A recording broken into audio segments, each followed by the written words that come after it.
I love horror games and movies. The weather has started to change outside, I just wrapped up Soma, I'm in the mood for something a little creepy. While I was digging around on Steam, I kept coming across the Lakeview Cabin collection.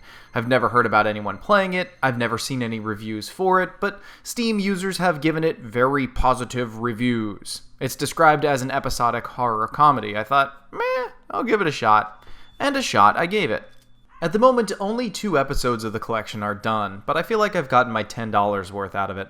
LCC is a 2D pixel-based series that's largely an homage to classic 1970s and 1980s horror films.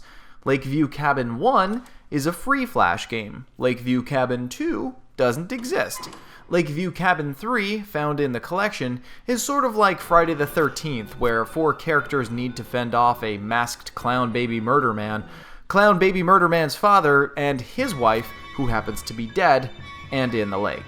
Lakeview Cabin 4 is clearly inspired by the Texas Chainsaw Massacre and The Hills Have Eyes, and there are definite inspirations from the X-Files episode Home. What's the game like? Episode 3 is set on an open island with a bunch of cabins with assorted items in each room. Players switch at will between the 4 different nameless characters. You can go skinny dipping, smoke, have sex, have a 3-way, throw your friends into a wood chipper, have a 4-way, drink some beers, listen to music. Oh, and the objective is to kill the murderers. That objective, by the way, isn't made very clear to the player. Not much is, really. It's a lot of experimentation. I had to do some light Googling to figure out what I was actually supposed to do. Horror movies come to their conclusions in different ways. I wasn't sure if I was meant to escape the island, or simply avoid the murderers for a given amount of time, or find something within the cabins to help lift some type of curse. Turns out that episode 3 is a stage set for an elaborate fight against 3 bosses.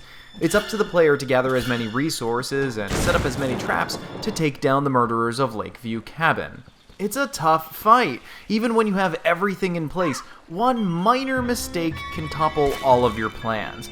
And that's when the murderers do funny and disturbing things like create pixel effigies with the corpses of your friends.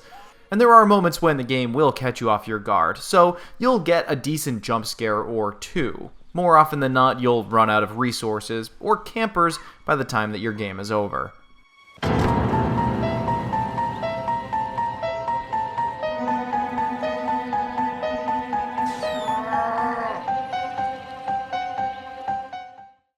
Episode 4 is quite different than Episode 3. This time the player needs to go into a creepy house of cannibals to steal 4 gas cans to escape. It's not necessary to kill all of the enemies.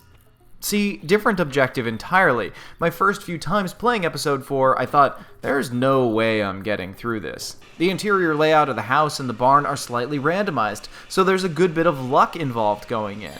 The enemies act differently too. Their field of vision seems to be only one way, so you can sneak up behind some baddies and get a shot in. They also have much lower health than the murderers in Episode 3. But there also seems to be a sanity mechanic involved in the game. The longer I'd have a character in the house, and killing people, the crazier the screen would go. That mechanic doesn't exist in Episode 3. There's also not as much freedom involved in Episode 4. Enemies tend to stay in their own rooms, so setting up traps isn't really an option. It's nice to see the contrast between the 2 episodes, but a little direction would go a long way in these games. It doesn't have to be much, just a word bubble or 2 between the characters, something cheesy and very horror filmy, blatantly obviously explaining what the objective is. I got 5 hours of game time out of the 2 episodes, and with 2 more episodes on the way, I can say that the $10 asking price is perfect. I completed each game once, a feat that I haven't been able to duplicate.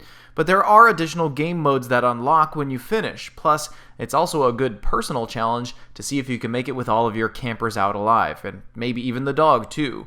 Once you figure out, or read an online guide somewhere on how to play, the 2 games are actually really fun. They're crazy, and you know what? They seem to scratch my itch for horror. However, I can't recommend the Lakeview Cabin collection to everyone. Though I found myself loving them, the complete lack of any sort of instruction will be a massive turnoff to a lot of players. Pixel art is also something people either really love or really hate. On the other hand, this type of total discovery gameplay is super appealing to a subset of gamers. And you all know which camp you're in. Pun fully intended. Get it? Camp? There's a lot of irreverent humor and nifty little Easter eggs to discover. For such a small set of games, it certainly has a lot going on, much more than you'd think upon first impression. This gets a worth try, but know that I'm very personally excited for episodes 5 and 6. I think this developer has a good thing going, and I want to see what else he can make as his skills improve.